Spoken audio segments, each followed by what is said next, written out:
Buenas tardes. Vamos a empezar. Hoy es la última conferencia de la semana del aula popular. El plato fuerte de la semana, digamos. Me toca presentar al hombre que tengo aquí a la derecha. No sé, para vosotros igual a algunos os ha conocido. Escuchar en Los Mentideros de Gijón un tal José Luis García Rubén. Bien, este hombre que tengo el honor de tener aquí al lado, que con 13 años ya escuchaba caer mientras asistía a clases de francés el ruido de las bombas, y que su maestro dijo que no suspendían el examen por más bombas que cayeran, porque no era ocasión de dejar de suspender un examen porque estuvieran bombardeando Gijón. Empezó a adquirir ahí su compromiso. Años más tarde, en Francia, ya en los campos de concentración, con 16 años, el francés que aprendía cuando caían las bombas le servía para ser intérprete con los compañeros y los carceleros que los cuidaban. A partir de ahí, toda una vida de compromiso durante más de 70 años, hasta llegar a estos días en los que estamos y con la que nos está cayendo, y aquí lo tenemos, al pie del cañón, como siempre, y resistiendo hasta el final. Con todos nosotros, José Luis García Rubén. Gracias.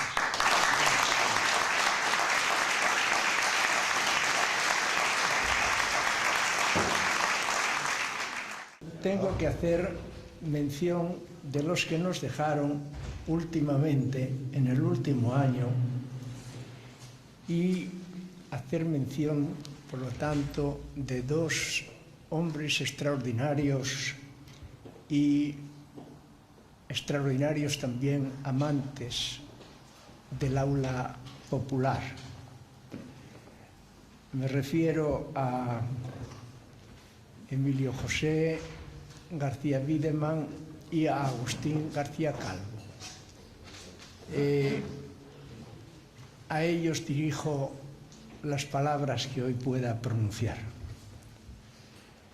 He elegido este título, este tema, el tema de Carlos Marx, porque entiendo que el pueblo español está en una situación verdaderamente crítica.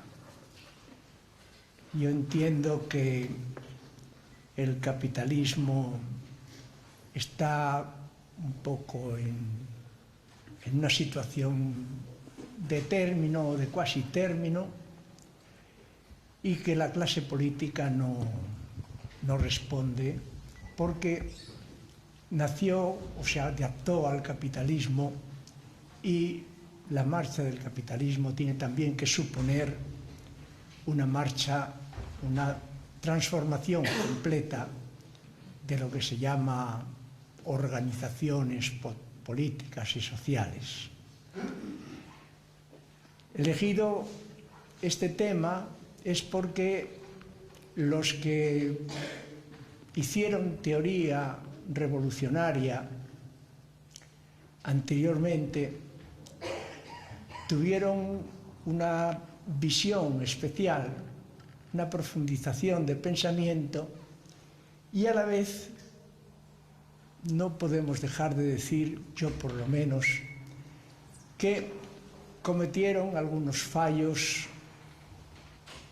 en el transcurso de su propio discurso teórico, que por lo tanto su presencia es por dos razones necesarias. Una, por aprovechar todo lo bueno que aportaron, y por lo menos observar críticamente y tratar de no incurrir un poco en lo que se pueden tener a la vista, estoy hablando de a la vista de la experiencia histórica, errores que se puedan haber cometido.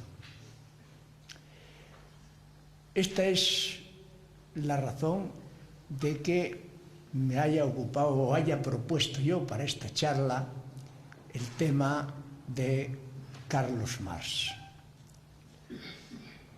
El título que yo doy a este trabajo mío de ahora es el de Evolución y vaivén en el pensamiento de Carlos Marx. Este título hay que entenderlo no solamente en el sentido descriptivo de seguir o proseguir un poco cronológicamente la obra de Carlos Marx, sino también en el sentido crítico de que desde un punto de vista de una voluntad revolucionaria inicial,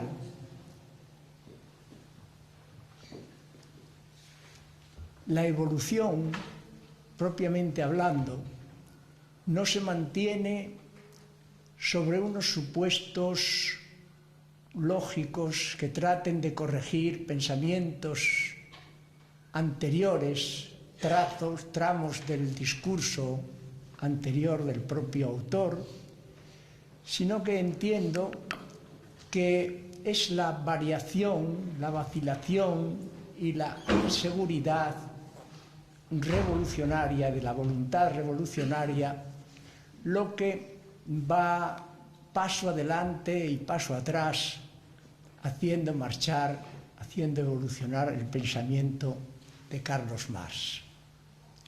Por lo tanto, entiendo que la evolución tiene una relación muy estrecha con la propia vida del autor, y hay que tener en cuenta esta vida del autor, estas relaciones personales con determinados personajes, para sacar de ello consecuencias que el propio discurso teórico no nos soluciona. Y en cambio, el tener en cuenta esas relaciones personales, lo que constituyó su vida personal, sí puede darnos alguna pista acerca de sus variaciones teóricas. Hay que tener en cuenta que un autor como Louis Althusser, en el año 1966, escribe una obra que se titula La Revolución Teórica de Carlos Marx. Y en esta obra, tratando los aspectos ideológicos y científicos del propio Carlos Marx, dice que hay propiamente dos Carlos Marx, un Marx ideológico y un Marx científico. Por supuesto, el que tiene por Marx valioso es el Marx científico, el Marx que escribe El Capital. Bien, yo con esta apreciación de Althusser no estoy de acuerdo, primero porque se trata de una visión tajante de Carlos Marx, un antes y un después que realmente no existe en el transcurso de la obra de Carlos Marx, y porque tampoco Althusser nos da razón de ese cambio y de lo que él llama corte epistemológico, coupure épistémologique en francés. Corte epistemológico quiere decir que sigue pensando de una manera y bajo unos presupuestos totalmente diferentes de aquellos que había tenido previamente.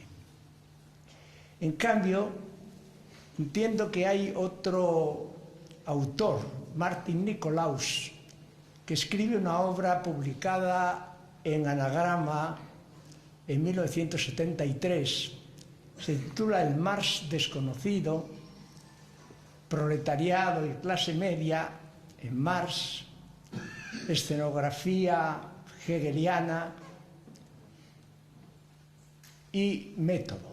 Este es el título de la obra. En esta obra hace alusión a unos trabajos de Carlos Marx que no fueron publicados en la vida de Carlos Marx. Son los manuscritos correspondientes a los años 1857-1858, que supusieron 15 años de investigación económica, pero que al cabo no se publicaron, ni siquiera sus consecuencias fueron tenidas en cuenta para el desarrollo teórico, para los pasos del discurso del capital. Y esto necesita una explicación. En primer lugar, la opinión de Martin Nicolaus es que la obra publicada, en la obra publicada de Carlos Marx, no hay una especificación clara de la caída, de la destrucción del capitalismo, del fenómeno capitalista. Y que, en cambio, en estos manuscritos sí se produce un tratado completo del capitalismo desde sus inicios hasta su final. Es decir, un nacimiento, un desarrollo y una muerte del capitalismo. Por lo tanto, le parece a Martin Nicolaus y a mí también una obra esencial para conocer el pensamiento de Carlos Marx. Ahora, la pregunta fundamental es ¿por qué no fueron publicados estos manuscritos, que solamente se publican en 1939 en la URSS, sacados de los archivos Marx-Engels, en un volumen muy grande, y más tarde fueron publicados en la Alemania comunista en 1953 con el título de Fundamentos de la crítica o para la crítica de la economía política, los famosos Grundrisse, los Grundrisse der Kritik der politischen Ökonomie, que es el título en alemán. Bien, esta es, como suponía, un fallo, un vacío necesario desde el punto de vista doctrinal. En 1912, Rosa Luxemburg trató de llenar este vacío, escribiendo una obra que se titula La acumulación de capital. Una obra que, desde el punto de vista del marxismo, no todos los marxistas estuvieron de acuerdo con Rosa Luxemburg. Rosa Luxemburg fue una marxista crítica y trata en esta obra de rellenar ese vacío que en la obra publicada de Carlos Marx no se encontraba. Esta es una cuestión fundamental de por qué razón se escribieron esos manuscritos, por qué razón no fueron publicados y qué diferencia o qué distancia hay entre los manuscritos de 1857-58 y solamente un año más tarde Marx escribe y publica la contribución a la crítica de la economía política, que es el precedente del Capital. El Capital se publicará el primer tomo en 1867, pero si existiera una ruptura epistemológica, como dice Althusser, se daría precisamente entre los manuscritos del 57-58 y la contribución a la economía política. Esto es lo importante. Ahora, el interés de Marx por la economía pues aparece ya en los manuscritos del 44, lo que se llama de 1844 manuscritos económico-filosóficos, que tampoco fueron publicados en vida de Marx. Fueron publicados por primera vez en el año 1932, pero aquí, a España, la publicación de esos manuscritos económico-filosóficos solamente acaece en los años 60 adelantados, 65, 67, por ahí anda la cosa. Bien, de este año, precisamente, del año 44, data una cosa que para mi tesis, por lo menos, tiene una importancia fundamental, que es el conocimiento, la amistad que Marx trabó con Federico Engels. Federico Engels había escrito un trabajo que es esbozo para la crítica de la economía nacional. Y en este trabajo Engels hace una crítica furibunda del capitalismo, diciendo que la explotación obrera por parte del capitalismo era una explotación criminal, ignominiosa, y que esto había que corregirlo de una manera moral y racional, porque si no, dice, en breve sobrevendrá una monstruosa, dice él, monstruosa revolución social. Esto tiene importancia, y esto lo tengo en cuenta yo a lo largo de mi trabajo. Este temor de Engels a la revolución social obrera es lo que yo creo que contaminó a lo largo de su larga amistad, su larga convivencia clásica así con Federico Engels, porque evidentemente chocaba inicialmente con Marx. Marx sí era partidario de una revolución obrera. Pero en el caso de Federico Engels se trataba de una revolución burguesa. Él habló de una revolución burguesa y participó en una revolución burguesa, la revolución burguesa del 48 en Alemania, de 1848. Pero siempre la revolución, es decir, para superar la situación de una revolución burguesa, social, obrera, que él tenía por monstruosa o de efectos monstruosos, siempre dio un poco la salida de una solución evolutiva, emanatista, y este fue en principio el choque con Carlos Marx. Y lo que nos llama la atención es que aquel primer Carlos Marx de los años 43, 44, que es un Marx radicalmente revolucionario, activo, peticionario de la revolución obrera, sumamente radical en la crítica, sumamente además demandador de una práctica revolucionaria real, diaria, cotidiana, pues en realidad el tratamiento con Engels no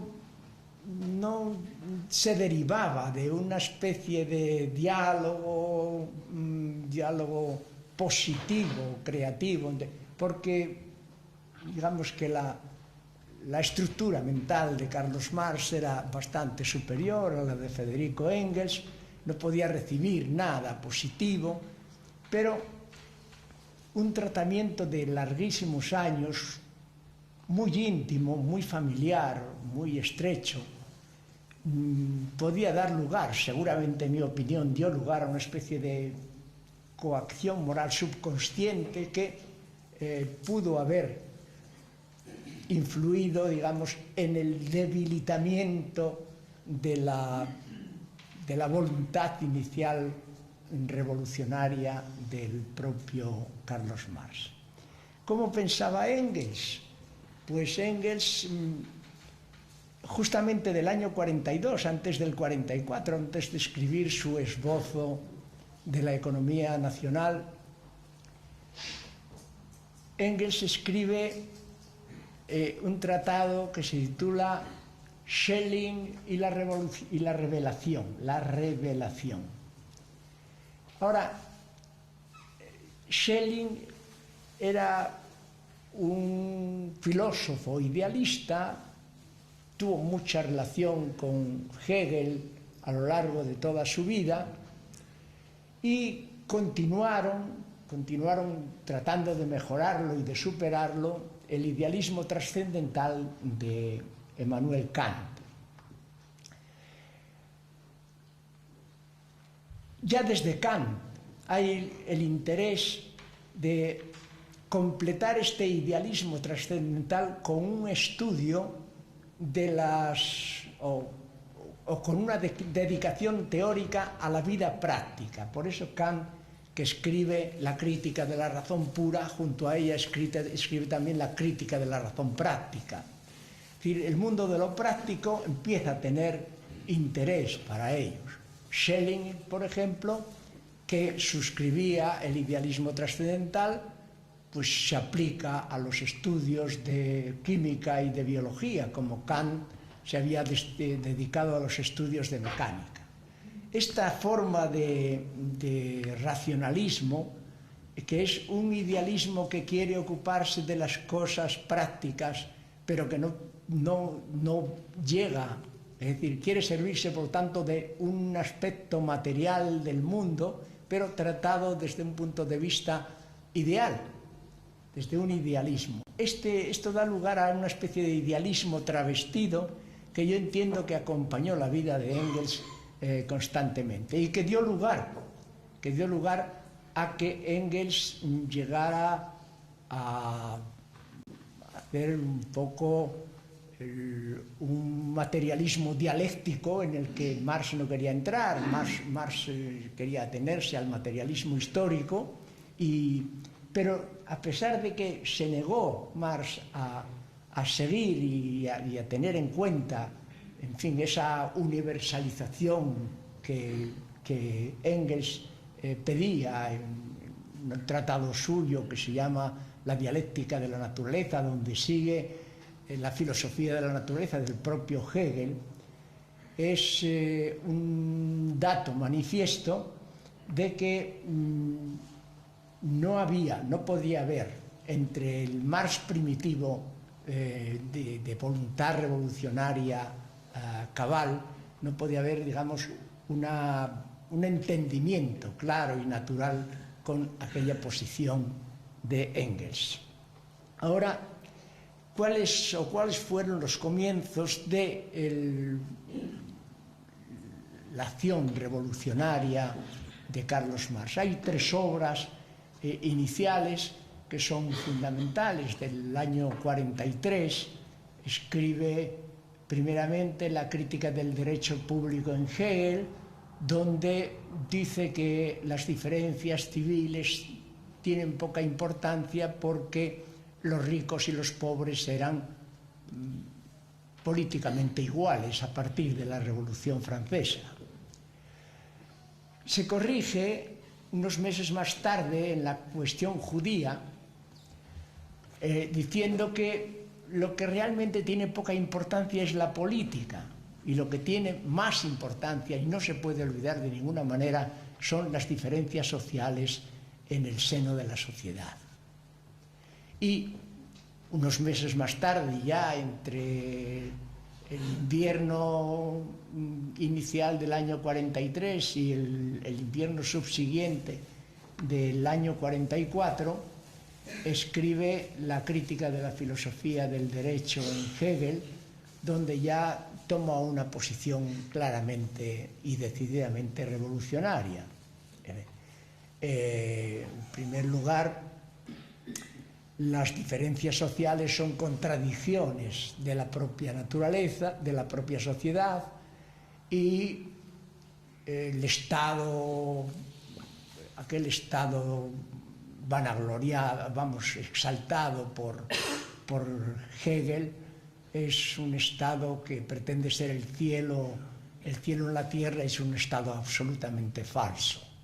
Entiende Marx que un Estado de clase, un Estado clasista, no puede cumplir de ninguna manera la función de Estado como cumplimiento de la eticidad de la especie humana. Es decir, que si el Estado, según Hegel, era ese instrumento que daba paso a la realización de la eticidad del hombre, el Estado clasista era justamente lo contrario. Critica la filosofía y dice que las palabras deben dejar de existir en el sentido filosófico de la palabra. Eso representa un enmarañamiento del pensamiento que oscurece la verdadera realidad, y que por lo tanto la verdadera historia será tomada en mano por unos hombres de acción que acabarán justamente con todo eso. Esto representará una clase, dice él, que es una clase de dentro de la sociedad, pero que no pertenece a la sociedad civil. ¿Por qué? Porque tiene que ser una clase universal porque es la clase del sufrimiento. De manera que aquí ya está involucrada, por decirlo así, el sentido internacionalista del movimiento, el sentido de la igualdad universal de los hombres. Esta sería un poco la iniciación revolucionaria en el campo teórico de Carlos Marx. Ahora, en el campo revolucionario activo, en la calle, por decirlo así, el arranque revolucionario de Marx, que va a dar lugar al materialismo histórico, en realidad está basado en su contacto con Feuerbach, con Ludwig Feuerbach. Porque es Ludwig Feuerbach el crítico más acérrimo y más cabal de la dialéctica hegeliana, el crítico de los aspectos religiosos de la filosofía de Hegel, y es aquel, digamos, representa para Marx una especie de verdadera revolución, y en él se apoya para iniciar su arranque verdaderamente revolucionario. Ahora, hay dos personajes que funcionan al lado de Marx muy primariamente en los años 44, incluso antes del 44, que son Arnold Ruhe y Moses Hess. Tiene importancia sobre todo este Moses Hess porque tuvo un largo contacto con Marx. Moses Hess militó con Marx en la Liga de los Justos, militó con Marx en la Liga Comunista también. Chocó con Marx porque Marx apoyó, y en esto estoy casi seguro que fue por la influencia de Engels, apoyó la revolución burguesa, y el llamado socialismo verdadero en Alemania entonces no podía concebir que un pensamiento que trata de transformar la sociedad de manera radical, como era el socialismo verdadero, pudiera dar su ayuda a una revolución burguesa. Chocó entonces y después ya rompió definitivamente con Marx por la acción de Marx en la Internacional, en la Asociación Internacional de Trabajadores. Imputó a Marx un comportamiento antiético y rompió con él. Marx entonces se defendió diciendo que no era legítimo apelar a la moral de la sociedad existente para enfrentarse a elementos que estaban destinados a transformar esa sociedad y a imponer, digamos, nuevas normas morales a esa sociedad. Lo que ocurría era que el socialismo verdadero entendía que los valores éticos son valores absolutos, y para Marx no tenían este carácter absoluto los valores éticos, y entendían los socialistas verdaderos que si se llegaba a imponer un socialismo que no tuviera conciencia del carácter absoluto de los valores éticos podía transformarse en una forma autoritaria de gobierno que repetiría los mismos errores de la etapa capitalista burguesa.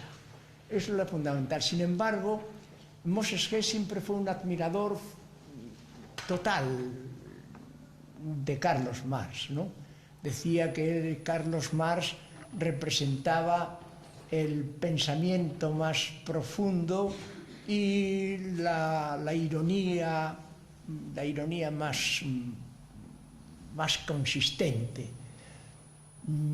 En una carta de Moses Hess a un amigo suyo, refiriéndose a Carlos Marx, dice: imagínate a Voltaire, a Rousseau, a Dolbach, a Lessing, a Heine y a Hegel, todos ellos no solo juntos, sino fundidos en una sola persona, y tendrás al doctor Marx. O sea que la admiración de Moses Hess por Marx no daba lugar ninguna a duda. Marx tiene entonces 23 años. De manera que en este aspecto no podemos decir que haya lugar a ninguna cuestión interna solapada por parte de Moses Hess.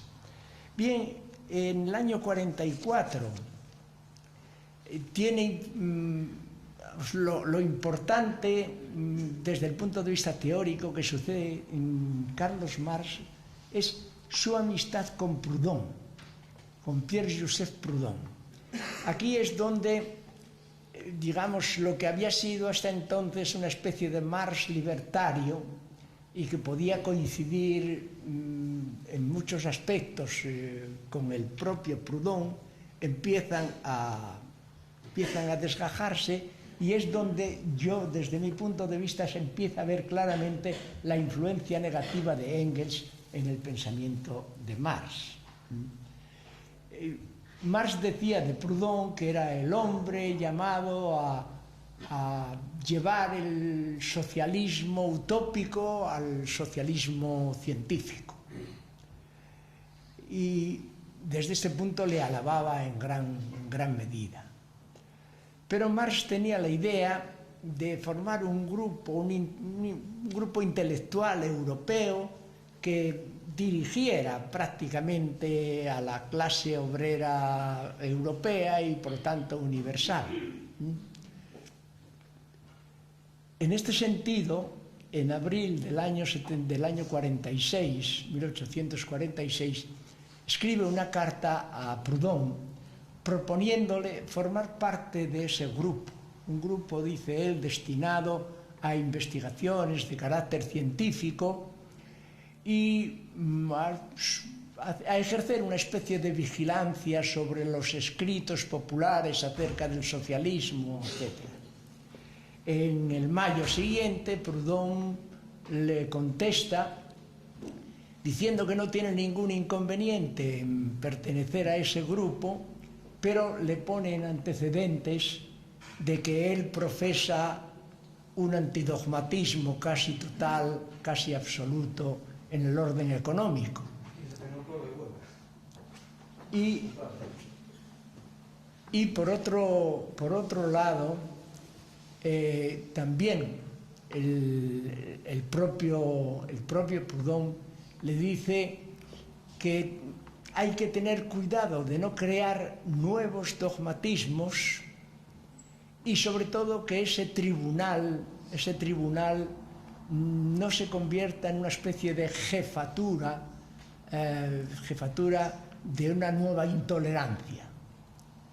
Bien, esto, junto a la una defensa moderada que Proudhon hace de Karl Grün, que era enemigo de Carlos Marx en la emigración, levantó la ira de Carlos Marx, y Marx realmente entró en un proceso que yo entiendo que se salió propiamente de sí mismo y escribió entonces estaba Marx con Engels en la emigración en Bélgica, y desde allí escribe él la miseria de la filosofía en respuesta a una obra que había escrito Proudhon, que era el sistema de las contradicciones económicas o filosofía de la miseria.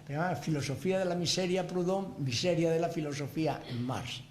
Esto indica un poco ya, digamos, el aspecto activo puesto en marcha de la fuerza irónica del propio Marx. Bien, en esta obra, que es una obra que tiene, desde mi punto de vista, muchos defectos, y creo desde el punto de vista marxista también, que es efecto más bien producida en gran medida por el estado de excitación mental en que se encontraba Marx.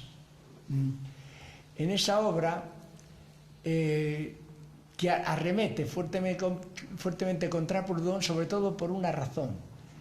En fin, entre las muchas cosas que critica de Proudhon, critica que Proudhon no concedía al trabajo el carácter de valor. Proudhon decía, si se concede al trabajo el carácter de valor, es simplemente en atención a las potencialidades que hay contenidas en el trabajo, no porque el trabajo sea una verdadera mercancía. Y dice más, dice en ese sentido, el hablar del valor del trabajo es una expresión metafórica. Y esto enciende un poco la ira de Proudhon, de Marx, quiero decir, cómo llamar expresión metafórica al valor del trabajo. Y, sin embargo, hay en la obra de Carlos Marx, no solamente en El Capital, sino en otros lugares de la obra de Marx, hay muchas referencias, es decir, muchos pensamientos del propio Proudhon en la obra del sistema de las contradicciones económicas que son tomados, son aceptados, pero sin mencionar al propio Proudhon. De manera que Marx, por ejemplo, en El Capital, respondiendo a esta cuestión de Proudhon sobre el valor del trabajo, en El Capital, la página me parece que es 270 de la edición del Capital publicada en el Fondo de Cultura de México, dice, en fin, el valor del trabajo es una expresión imaginaria de algo que es material, que es el proceso productivo, etcétera, etcétera. Pero daros cuenta que critica a Proudhon por decir que el valor del trabajo es una expresión metafórica, y él dice en El Capital que el trabajo o el valor del trabajo es una expresión imaginaria. De manera que se trataba más bien de una polémica interna momentánea, pero hay en realidad muchas cosas comunes, que el propio Proudhon, que no critica la obra aparte, en un libro aparte, sino que hace anotaciones en la obra del propio Marx, señala que hay una gran relación entre los dos, y que son dos espíritus en realidad muy afines, ¿no? Hasta el extremo de que Proudhon dice lo que debe pensar el autor es que yo pienso, Marx piensa lo mismo que yo, los dos pensamos lo mismo, pero yo lo he escrito antes que él, y eso lo que el lector tiene que deducir es que el propio Marx, después de haberme leído a mí, en fin, lamenta el haber pensado como yo.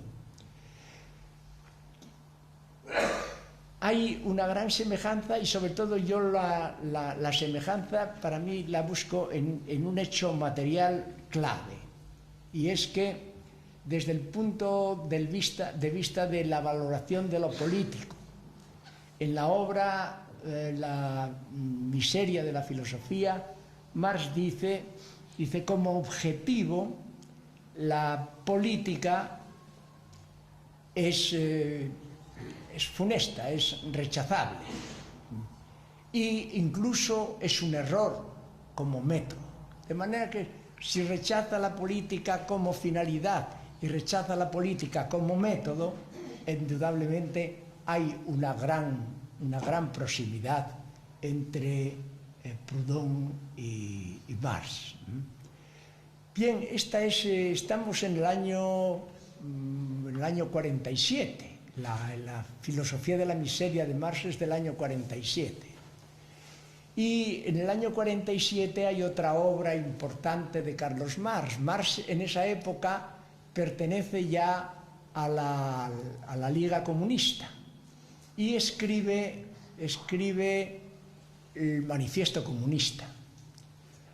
Bien, aquí es importante señalar que el propio Moses Hess, del que hablamos antes, había escrito Las consecuencias de la revolución proletaria, donde ya había adelantado algunas ideas del partido, algunas ideas del manifiesto comunista. Pero sobre todo, en Carlos Marx, aunque hay algunos datos, digamos, que nos hacen pensar que estamos un poco en la antesala de las condiciones objetivas, que va a ser lo que posteriormente valorará Carlos Marx. En realidad, el manifiesto comunista es en un 90% largo un manifiesto verdaderamente revolucionario.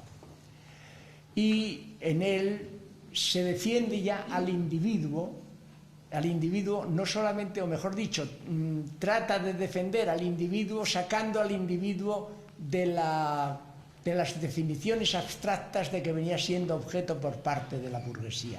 Es un individuo concreto, un individuo viviente, real, y dice Marx, dice que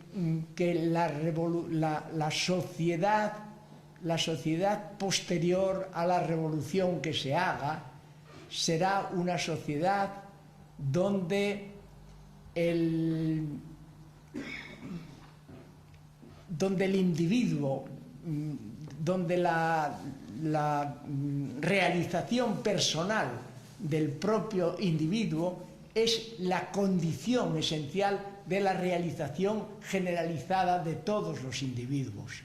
O sea que, aunque en el manifiesto comunista aparece ya el concepto de clase y posteriormente en el pensamiento de Marx el concepto de clase va a anular al concepto de individuo, en el manifiesto comunista están los dos conceptos sin que haya realmente una contradicción entre los mismos. De manera que estamos en el año 47 y las dos últimas obras de los años 40 son del año 48 y del año 49. En el año 48 está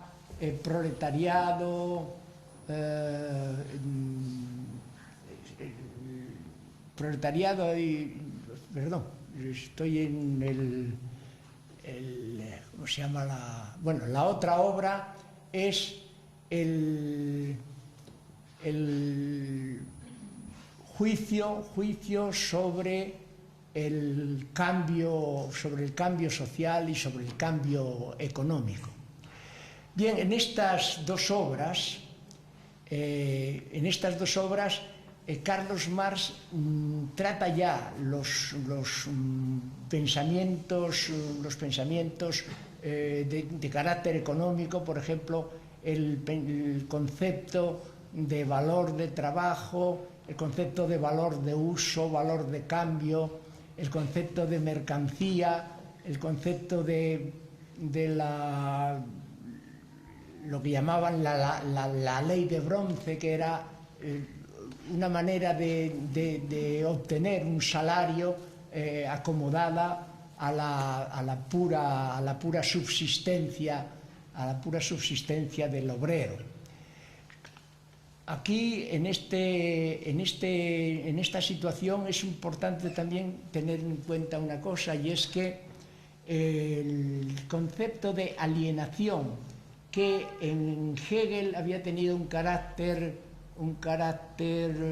puramente filosófico, era un extrañamiento, salida de sí mismo, y que en Feuerbach había tenido un carácter más positivo, se trataba de la pérdida de un valor positivo por motivos de carácter ideológico.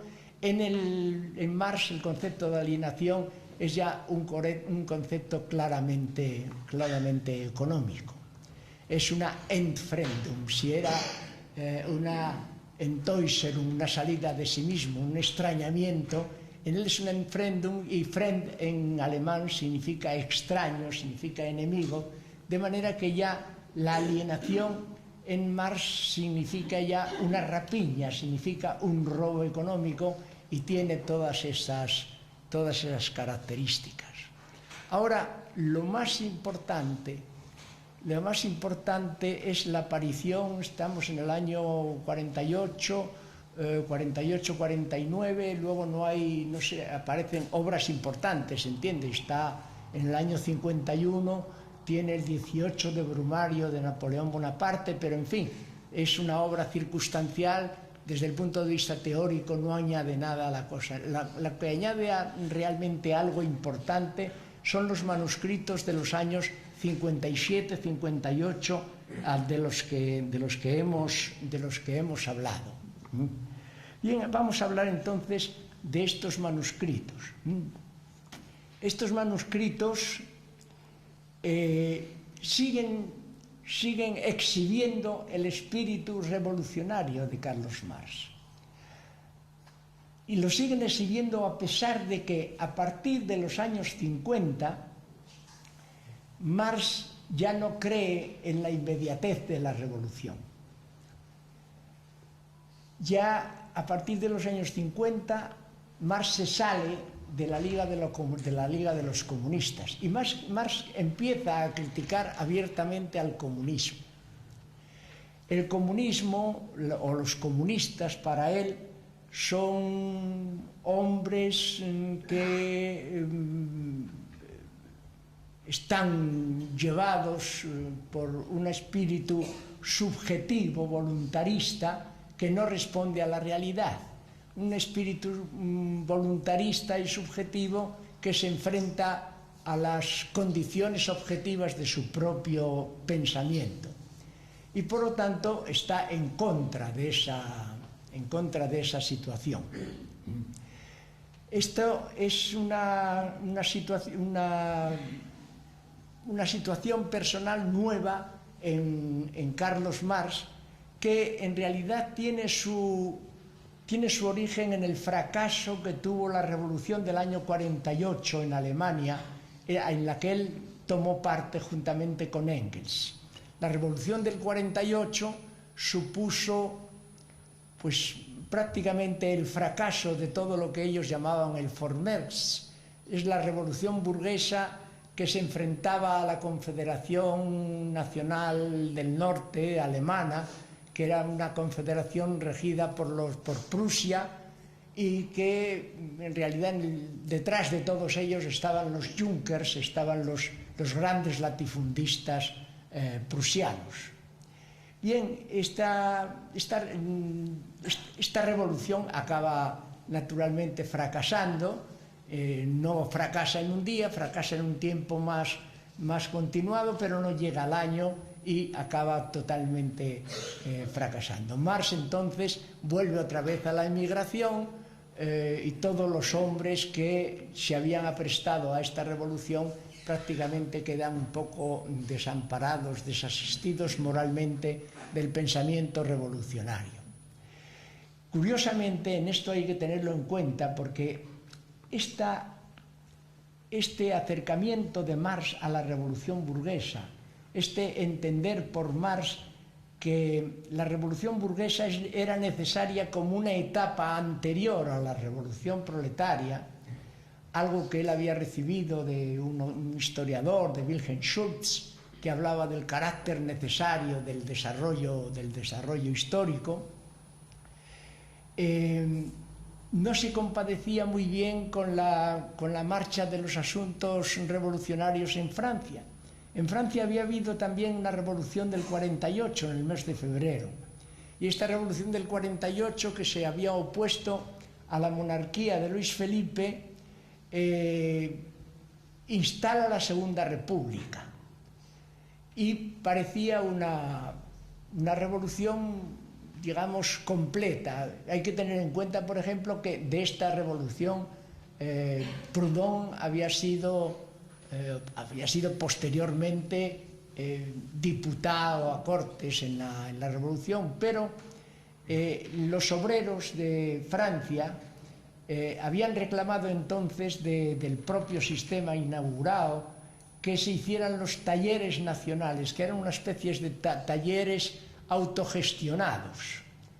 Y a esto, naturalmente, se opuso o se oponía todo el factor burgués de la revolución.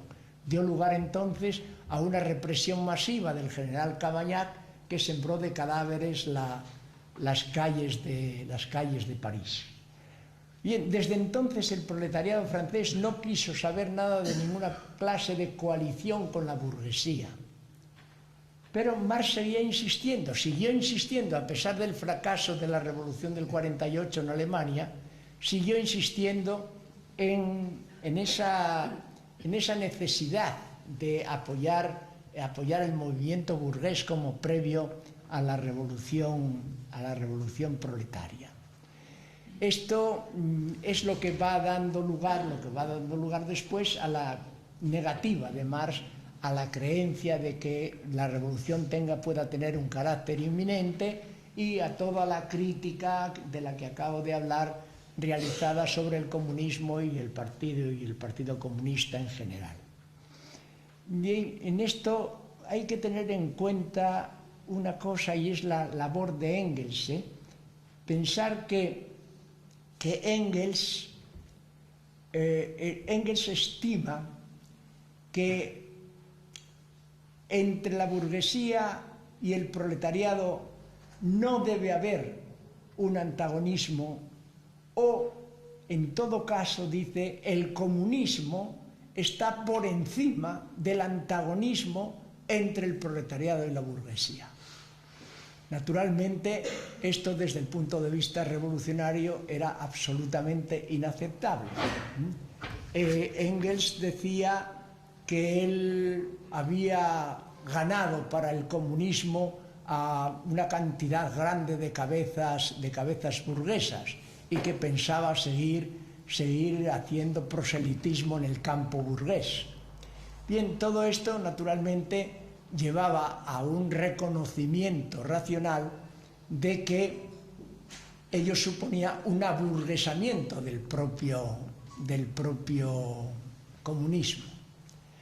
Bien, en realidad estaba, por lo tanto, Engels, hay que saber o tener en cuenta que Engels era hijo de un fabricante de Manchester, un fabricante de tejidos de Manchester, y que trabajó en la empresa de su padre casi constantemente, ¿no? Por lo tanto, aunque en aquella obra a la que me referí primeramente criticaba la forma de explotación del capitalismo sobre la clase obrera, en realidad lo que sería un poco la posición que hoy puede ocupar Susan George y otros elementos por el estilo, que son críticos del capitalismo pero que no son anticapitalistas, es decir, que se trata de una reforma del capitalismo en el sentido de humanizarlo algo, pero manteniendo el sistema como estaba. Y él entendía la cosa de esta manera, lo que suponía entonces que no daban importancia a la lucha de clases. Y esto es fundamental, esto sí que va a influir realmente en el propio pensamiento de Carlos Marx.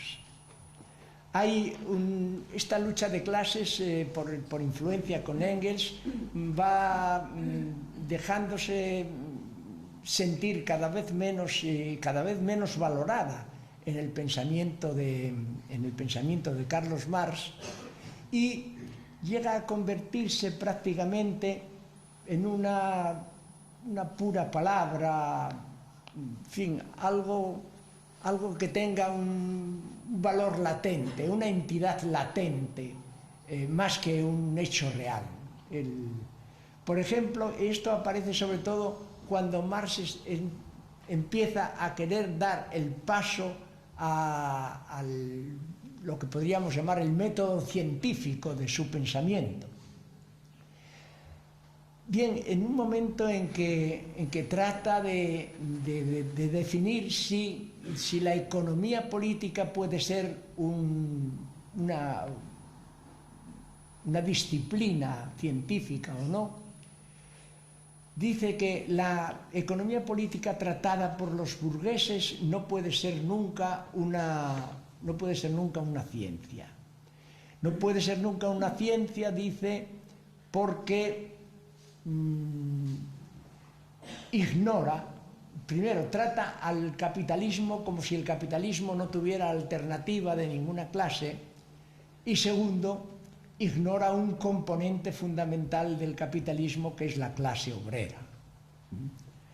Y entonces añade todavía algo más concreto. Dice, la economía política solamente puede ser una ciencia mientras la lucha de clases sea latente y se exprese solamente en casos excepcionales. Esto es importante. Daros cuenta entonces que diríamos, bueno, entonces la lucha de clases ¿para qué sirve o qué es? Es decir, da la impresión de que para Marx entonces, para afirmar su labor como investigador científico de la economía política, necesitaba que la lucha de clases tuviera un carácter latente y se expresara solo excepcionalmente. Bueno, supone entonces que, desde luego, no tiene la lucha de clases como algo que sea reconocido como un hecho real y activo, sino como una palabra, algo que necesitamos para referirnos a ella. Y se refiere a ella porque sin ella para Marx no hay economía científica, o no hay carácter científico de la economía política. De manera que esta es una cuestión fundamental, la pérdida, el alejamiento del concepto de la lucha de clases por parte de Marx. Y esto tiene una importancia capital, porque en el futuro el comunismo, ya dijimos, que va dejando de ser propiamente un movimiento real para ser más bien una idea, algo abstracto en lo que se mueven masas de capital, masas humanas, bienes, maquinarias, en fin, elementos de toda clase son movidos en ese movimiento, pero un movimiento que los trasciende y que tiene más un valor por sí mismo o una finalidad en sí mismo por encima de las propias cosas movidas. Es aquí donde para Marx, digamos, los hechos van dejando de ser hechos reales, tangibles, manejables y visibles, y para ser, digamos, una especie de fenómenos de una realidad que los trasciende, una realidad que tiene su finalidad en sí misma, que tiene su propia finalidad, una realidad que es tratada de una manera de una manera abstracta y casi, diríamos, una realidad que no cuenta con los elementos factoriales que constituyen la propia realidad. Es un alejamiento, esto ya más tarde lo van a definir claramente otros autores, ese alejamiento de la realidad, de la superficie de la realidad y de la propia realidad misma. Bien, esto es, digamos, lo que constituiría este nuevo movimiento, el nuevo movimiento de los manuscritos del año 57-58. En el año 57-58 Marx toma conciencia o toma contacto un poco con lo que puede ser este trabajo excedente de Ricardo y empieza por dar mucho más valor a la plusvalía. Hasta entonces, en los trabajos económicos de Marx se había tenido al mercado por el elemento básico fundamental explicativo de la acumulación. Ahora ya la acumulación no pasa a ser explicada justamente por el mercado pasa a ser, digamos, una especie de variable dependiente que a él le convenía además más porque el mercado, digamos, es más inconcreto en su realización propia, menos fijo, menos controlable, y el concepto de pasar de la explicación del mercado como base fundamental explicativa de la acumulación a considerar, digamos, la plusvalía como el elemento fundamental explicativo de la acumulación, había un gran paso. Y ese se da justamente en los manuscritos del 57-58.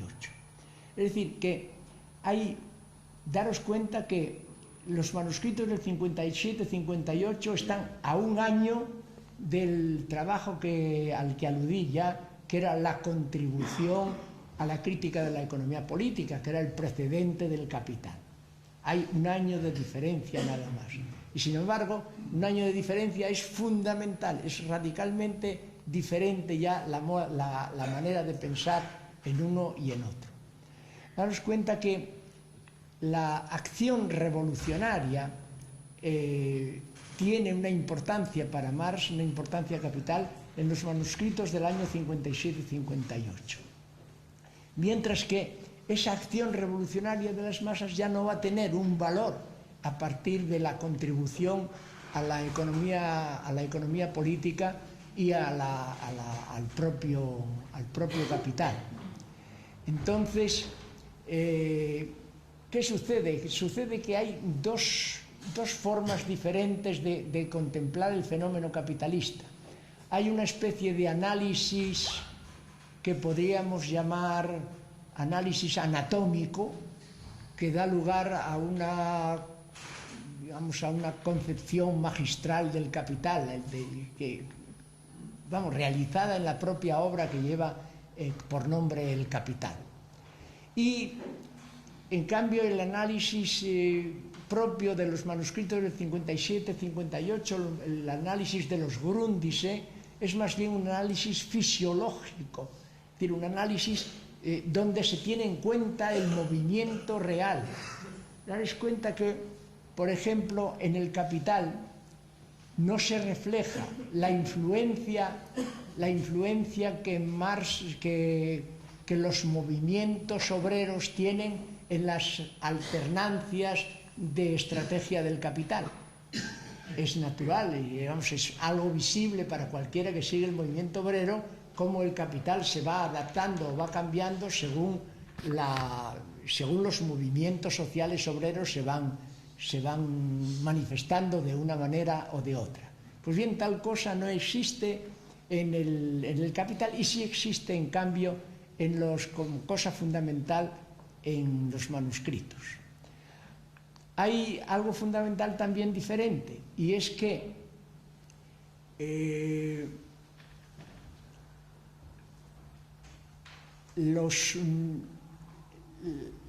la percepción monetaria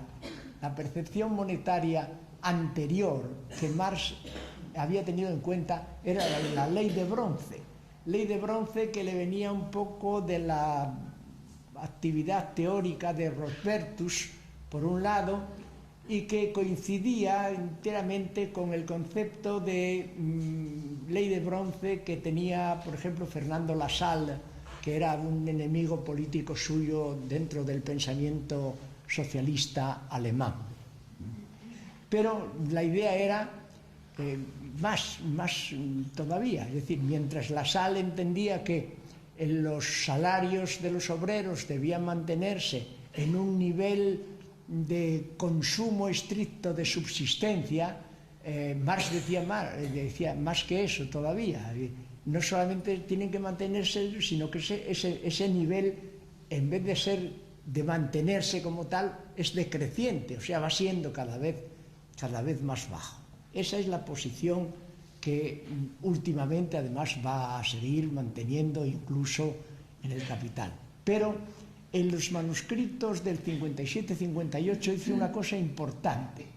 Dice, el Capital no estará maduro para la revolución hasta tanto los obreros no hayan superado el nivel de consumo por encima del nivel de subsistencia o del grado de subsistencia, e incluso del goce del trabajo excedente como una necesidad general. Esto es importantísimo, es decir, que tiene en cuenta entonces la actividad de la clase obrera como mejoradora de su situación.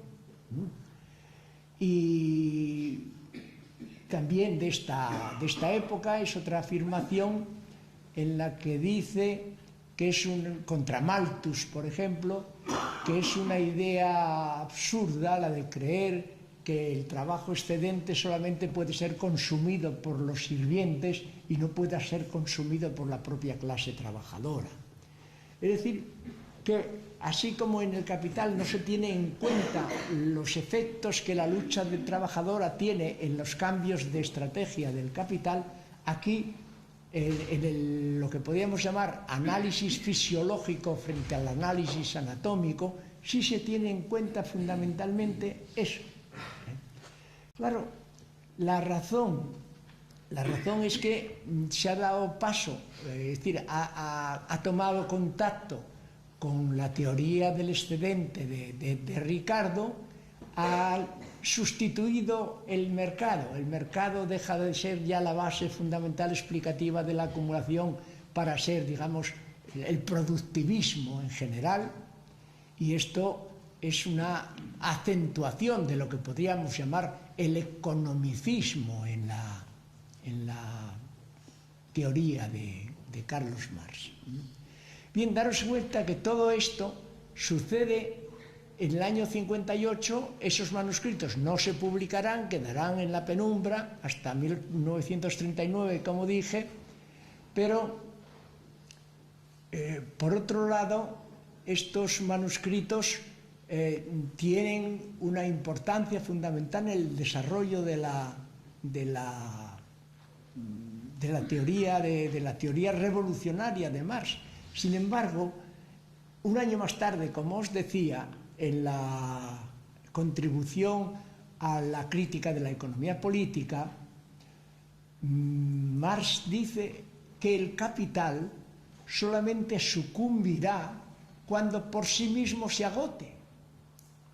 Es decir, que toda aquella no apreciación de la acción obrera, etcétera, etcétera, que pudiera transformar activamente el capital, etcétera, pues pasa a no tener importancia, y el capital debe desaparecer cuando por sí mismo se agote. Y dice más, dice una frase, dice: ningún orden social desaparece hasta tanto no se han desarrollado todas las fuerzas productivas contenidas en él, o potencialmente contenidas en él.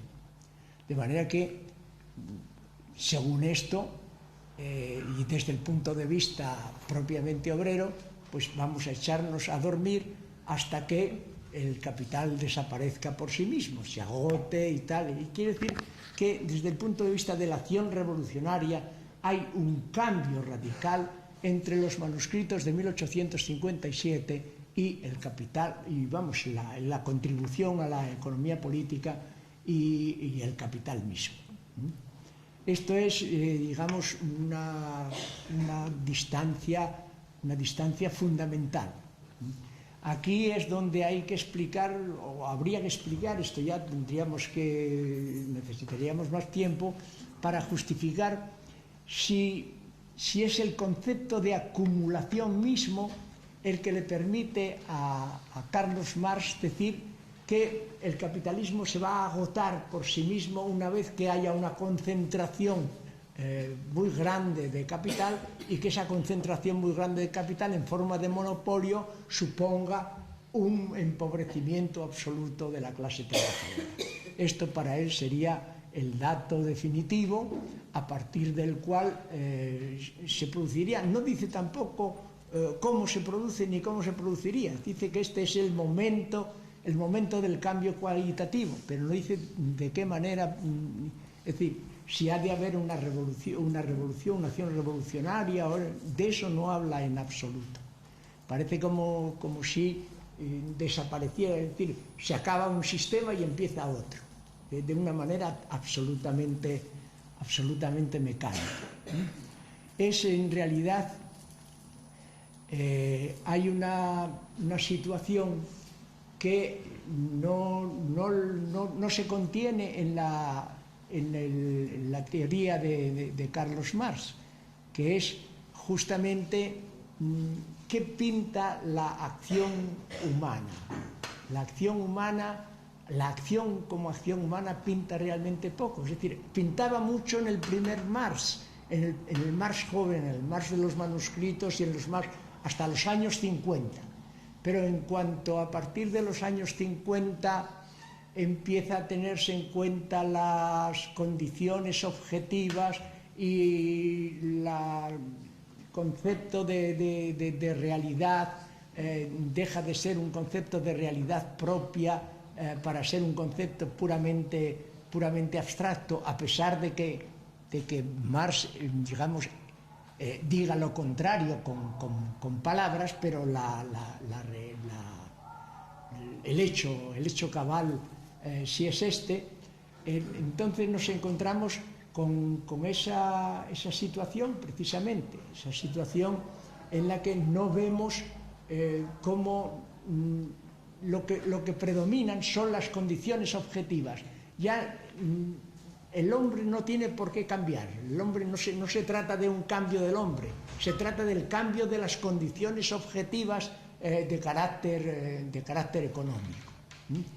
Es decir, que en el tratamiento de la economía, Marx va teniendo cada vez más las acciones humanas como las acciones voluntaristas, como puras acciones subjetivas que o bien no pintan nada o bien no tienen ninguna eficacia en la transformación social. Lo que tiene eficacia en la transformación social son las condiciones objetivas que se realizan por encima de toda voluntad, es decir, como si fueran una cosa fatalmente mecánica. El hecho es que sí encontramos eso en Carlos Marx, encontramos que un poco quizá por su necesidad de justificar esa última situación de penuria absoluta de la clase obrera y de enriquecimiento absoluto del monopolio, etcétera, etcétera, que dé lugar a ese cambio cualitativo de la sociedad, pues Marx se ve obligado a un poco presentar los diferentes pasos sociales de una manera mecánica, de una manera totalmente obligada por encima de la voluntad humana. Lo importante, por lo tanto, es esto: acción humana o no acción humana. Y la acción humana va perdiendo importancia en Carlos Marx a favor del desarrollo de esas condiciones objetivas, etcétera, etcétera. Que el conocimiento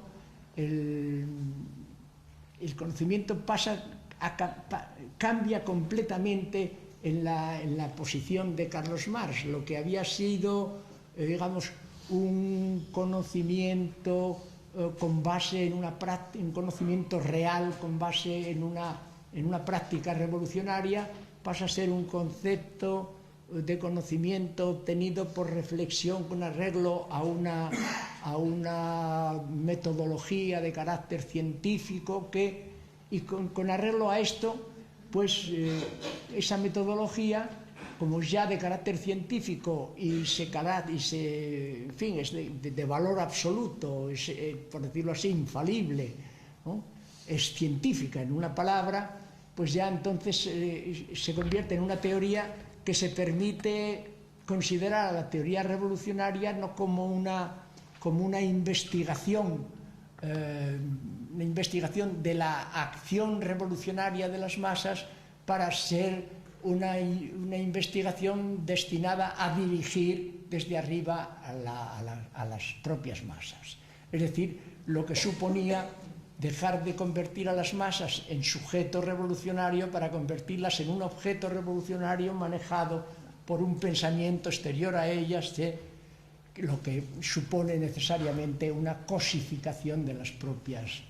Bien, a todo esto llega Marx como consecuencia de su convencimiento absoluto de que la teoría debe ser una teoría de carácter científico, que la metodología debe discurrir por estos cauces, de que de lo que se trata no es, y esto es importante, no se trata de adaptar ya la realidad, de adaptar la realidad a la idea, sino de adaptar la idea a la realidad. De manera que cambia completamente la posición, digamos, la labor humana empieza a ser cada vez menos activa y menos valedera, y lo que importan son esas condiciones objetivas que se van desarrollando. Esto es lo que, desde el punto de vista del método, le hace a Marx volver al hegelianismo de manera abierta.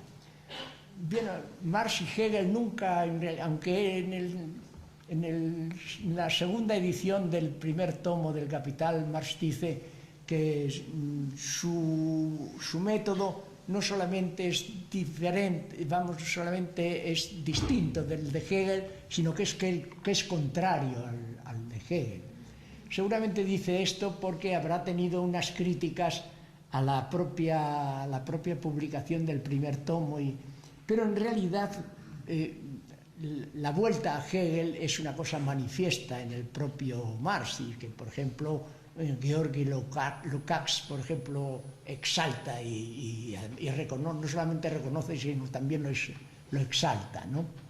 Y esto lo hace por una razón. Esta vuelta a Hegel la hace porque, para huir del cuantitativismo de Ricardo, que en último término reconocía el valor de cambio como una relación puramente cuantitativa, y él necesitaba, en la detección del propio valor, necesitaba el concepto de esencia.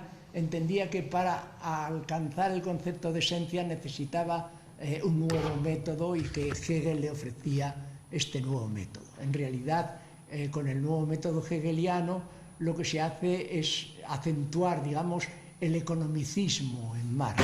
No solamente el economicismo, sino el determinismo economicista. De manera que esta es la situación. La situación es que la economía llega a ser para Marx lo mismo que era el espíritu para Hegel. Es una entidad digamos, abstracta que va recorriendo la historia y que para él recorre la economía. La economía lo dicta todo, los cambios económicos son determinantes de la persona, los cambios económicos son determinantes de los cambios sociales o de la estructura social, etcétera, etcétera. Y en la medida en que todo esto sí, lo que va aminorándose cada vez más es el factor humano.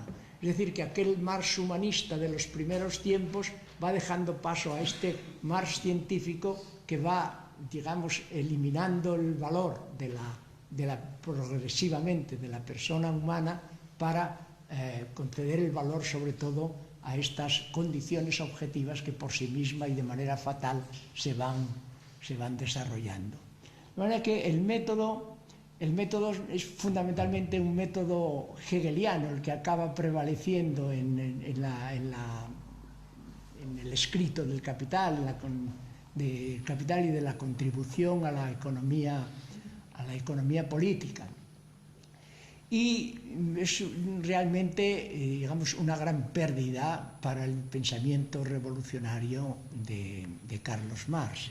Este método da lugar también a cuestiones problemáticas en el propio Marx, porque Marx, siguiendo Hegel, entonces niega el concepto de sustancia. Esto le obliga a aceptar el autoproceso de desarrollo. Por lo tanto, la manera de pensar puramente aristotélica desaparece. En Hegel tiene que desaparecer y desaparece de hecho. En cambio, en Marx, por un lado está la posición dialéctica heredada de Hegel, y por otro lado está también, digamos, esporádicamente la atención que presta al juicio de carácter aristotélico. Hay una mezcolanza de factores y de medios que también oscurece la propia doctrina de Marx y se da lugar a contradicciones. Por ejemplo, respecto al concepto de propiedad, Marx empieza aristotélicamente negando que la propiedad, la cualidad se entiende, ¿no?, sea, digamos, algo nacido de una relación, sino que influye en esa relación. Por tanto, la propiedad o la cualidad tiene un carácter esencial, es una esencia propia. Hay un libro de J. Zeleny, que es La estructura económica del Capital, en la que coincide con otros investigadores de Marx, Struve, Mankiewicz y otros que coinciden también en valorar esa prestación de atención de Marx a la forma aristotélica del pensamiento, a la forma de juicio aristotélico. Pero a la vez señalan las contradicciones que hay, porque mientras en una parte de Marx encontramos que la propiedad tiene una esencia propia y por eso puede influir en relaciones, en otras partes de Marx aparece que la propiedad es producto de una relación entre los hombres y sus trabajos, ¿no? Entonces hay un verdadero embrollo de planteamientos, como consecuencia de estas dos maneras, de estas diferentes metodologías de las que Marx se sirve. Otra cosa en la que coinciden estos autores, me refiero a Zeleny, Struve, Mankiewicz y estos, es que Marx se aparta de la realidad, de la superficie de la realidad y del decurso de la realidad, y que pasa a justificar idealmente las necesidades internas de esa realidad.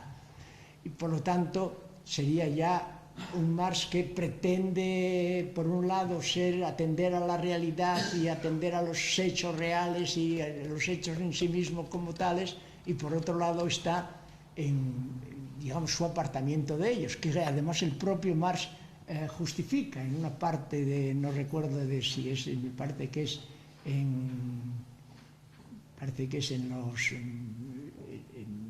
los propios manuscritos del 57 o posteriormente, no lo recuerdo bien esto, pero el propio Marx indica que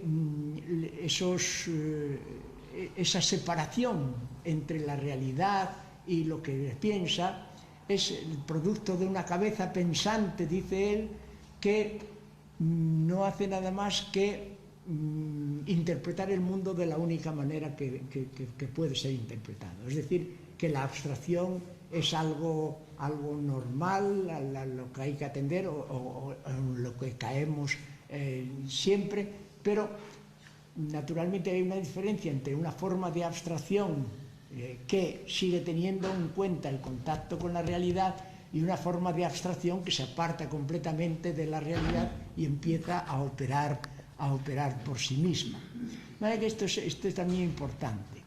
Otra cosa, también yo no quisiera extenderme mucho, pero vamos, ya que esto voy a pasar unos minutos para que haya coloquio. Me refiero al determinismo económico en Marx, ¿no? Hay una contradicción aquí en Marx, por un lado, en la crítica que hace a Feuerbach, donde dice que las condiciones son modificadas por los hombres, donde entonces el hombre es modificador de las situaciones materiales y por tanto dueño de su propio destino. En otro aspecto dice que el hombre es un producto social y por lo tanto es algo determinado por la propia sociedad. Ahora bien, si Marx llega a la conclusión de que los factores económicos son los determinantes de las estructuras sociales y el hombre, él afirma que es un producto social, el hombre está económicamente determinado. De manera que este determinismo es el que vamos, hay que reconocer que existe en Marx de esta manera y es consecuencia de aquella minusvaloración que él hace constantemente de la acción humana. Y por otro lado, el determinismo se refiere también no solamente al hombre ya en sí, sino a la sociedad.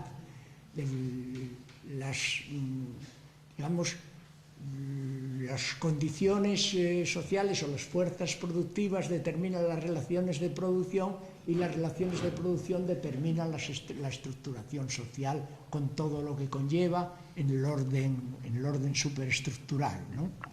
Bien, entonces hay determinismo económico, es decir, la superestructura ideológica que es en la política, la cultura, los sentimientos, etcétera, etcétera, son un efecto de la economía, de la base económica. Por tanto, la base económica no solamente condiciona, sino que determina la superestructura ideológica. Bien, esto ya en este año, en este siglo, la gente ya no, en este siglo y anterior, ya en el siglo XIX, no lo acepta, vamos, porque hay suficientes razones para ver que la superestructura ideológica, la política, el pensamiento, la cultura, etcétera, etcétera, influye en la base económica y la determina en ocasiones, etcétera, etcétera. Bien, entonces ante esto, Marx ha muerto en 1883, se trata de ver qué responde Engels a todo esto. Engels dice entonces, bueno, que sí, que en aquella época estaban Marx y él tan metidos en la cosa que no tenían tiempo a ver la razón de la existencia de algunas realidades que pudieran colaborar con la economía en la superestructura ideológica, ni siquiera desde la superestructura ideológica en la base económica. También dice que muchas teorías políticas culturales, sociales, religiosas, en ocasiones pueden ser la causa de determinados movimientos históricos.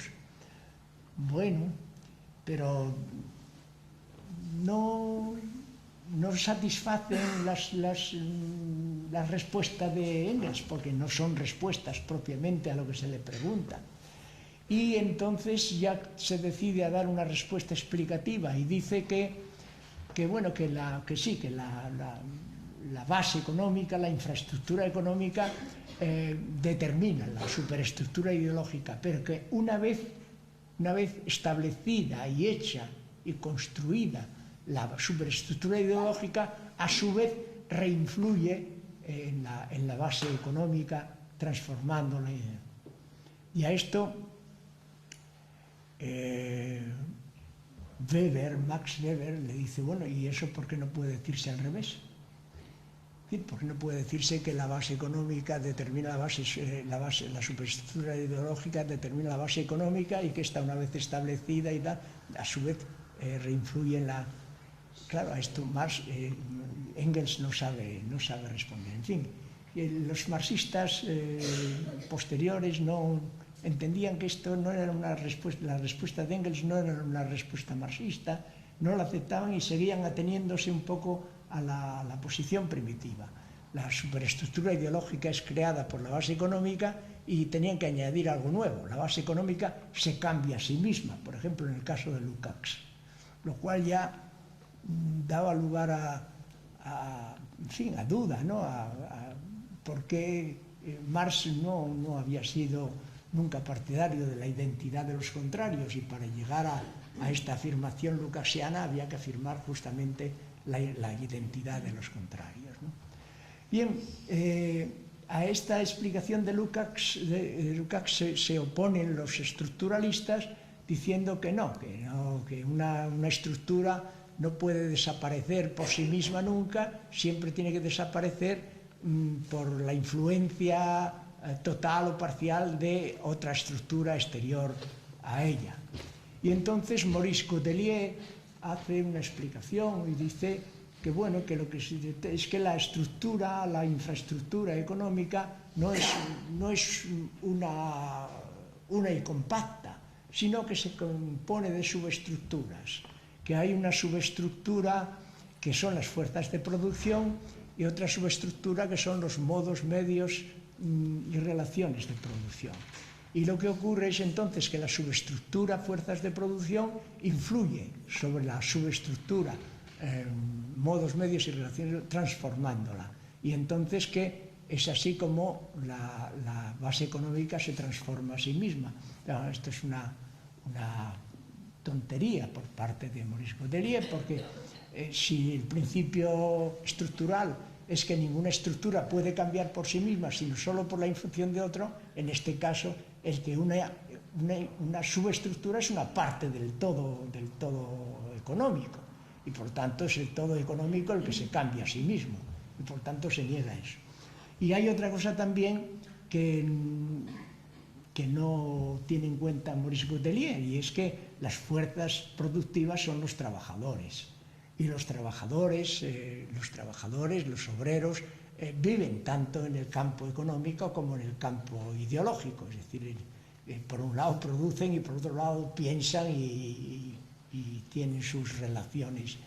Y por lo tanto, a lo que se llega, a lo que, yo entiendo que es la solución más saneada de todo esto, es que el hombre y por él la sociedad vive en el encuentro entre lo económico y lo ideológico. Y por tanto que es imposible que no pueda haber influencia mutua entre lo económico y lo ideológico, pero que tampoco se puede determinar prioridad por parte de ninguna de ellas. La diferencia tonal, de tono, en unas ocasiones predomina más lo económico sobre lo ideológico y en otras ocasiones predomina lo ideológico sobre lo económico. Por ejemplo, en la Edad Media predomina más la política sobre la economía, y en la etapa burguesa, predomina más la economía sobre la superestructura.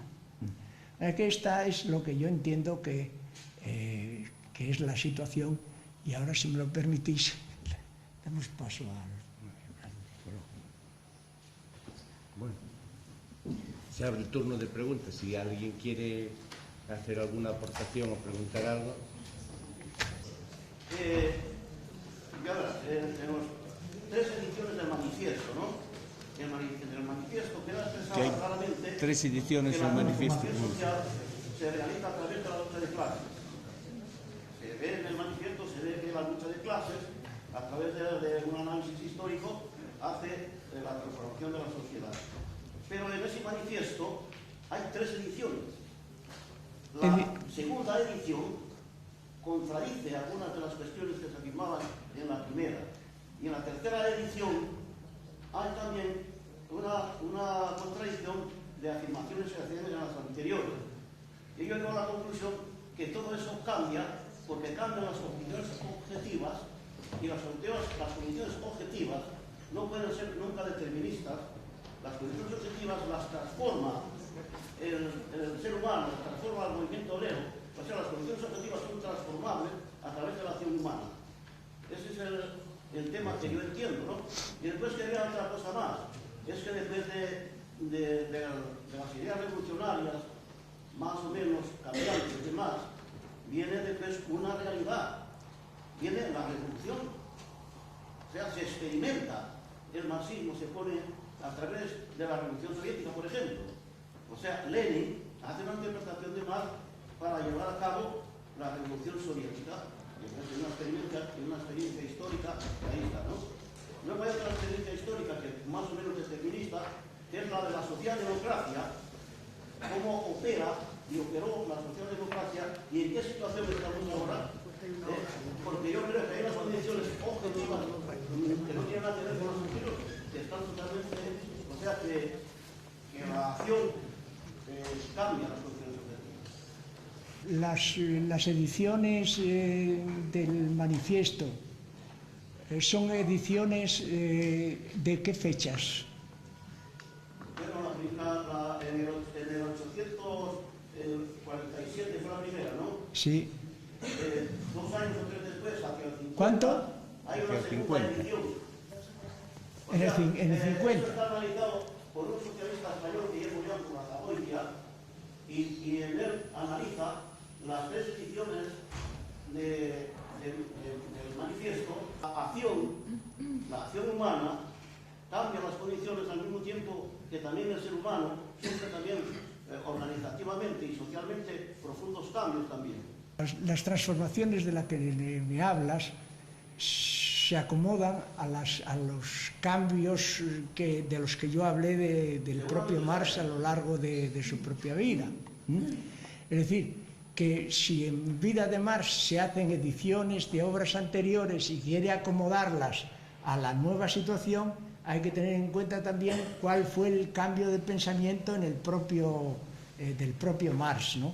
Según tú, cambian las condiciones objetivas y entonces Marx le da otra orientación. Lo que queda en cuestión ahí es si esas condiciones objetivas, digamos,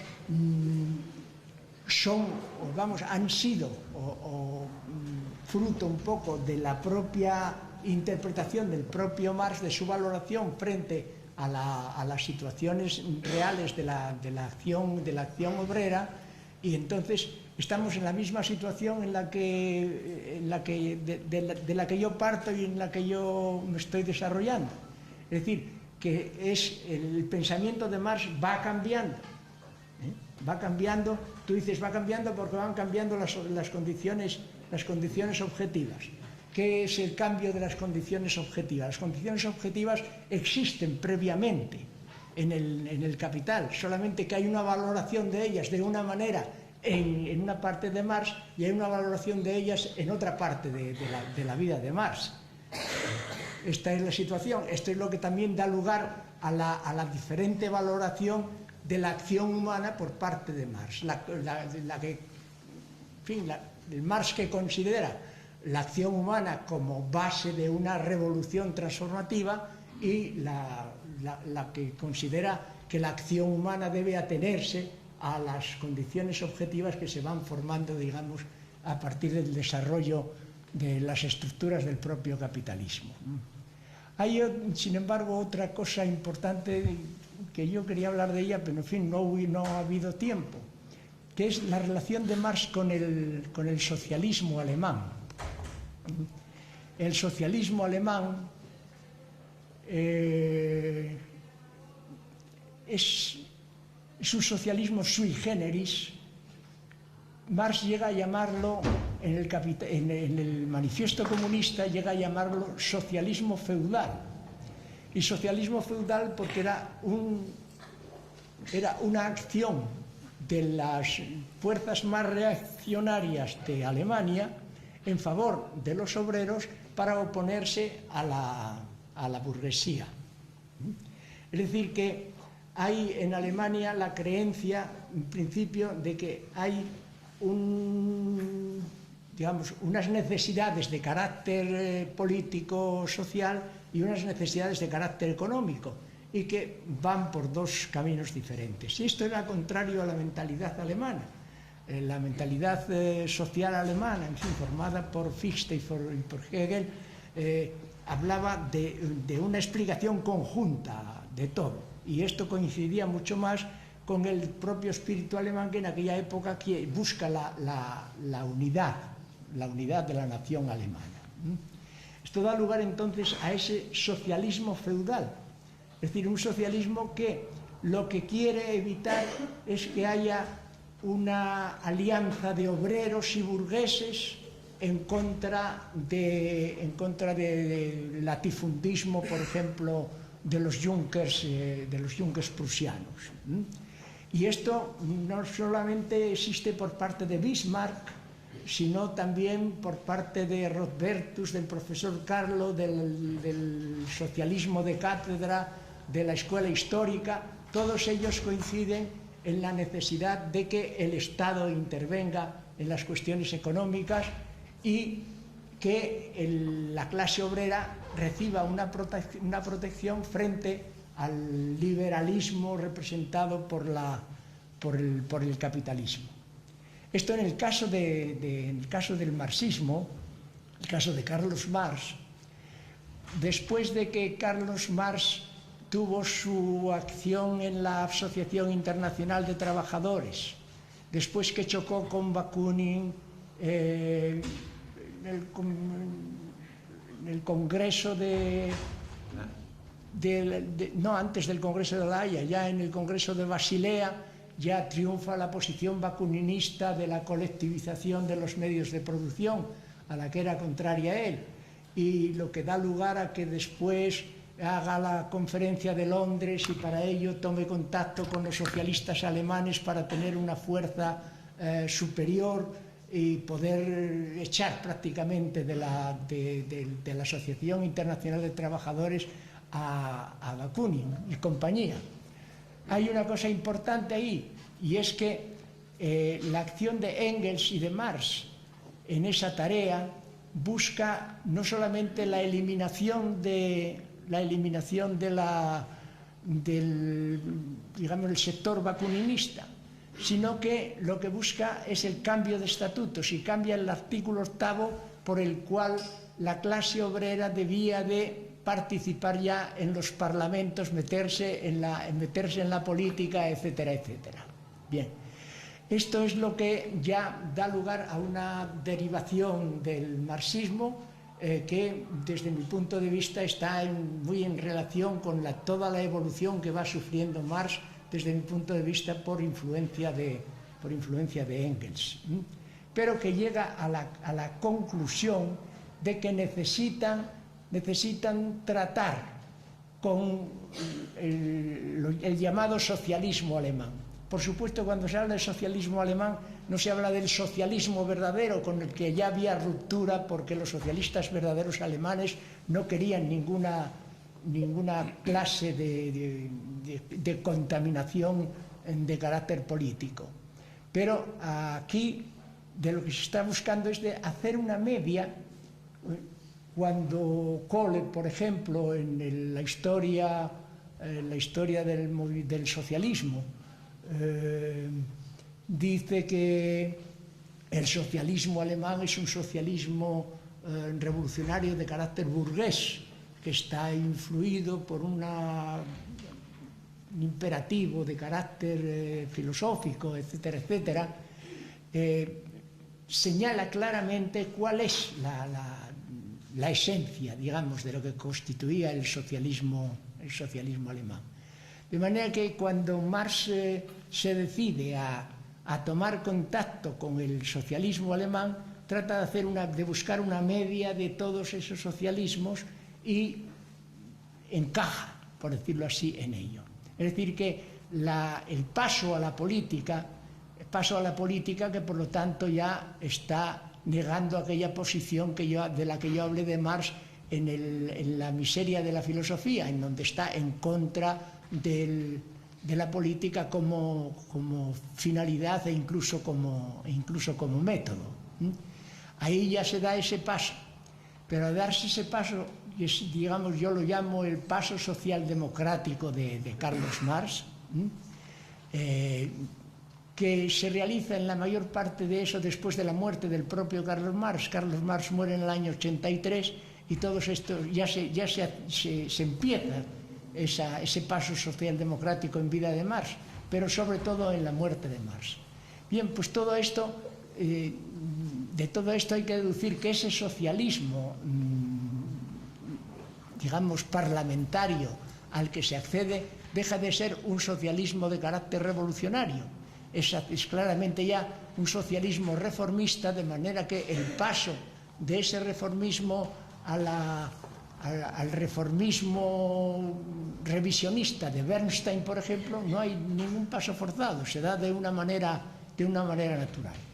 Es decir, el marxismo metido en la política y reconociendo esa adhesión a ese tipo de socialismos, es el que da lugar a la socialdemocracia posterior, que tiene, en fin, la historia la conocemos, y en los momentos presentes tenemos ya muchos más argumentos para juzgarla.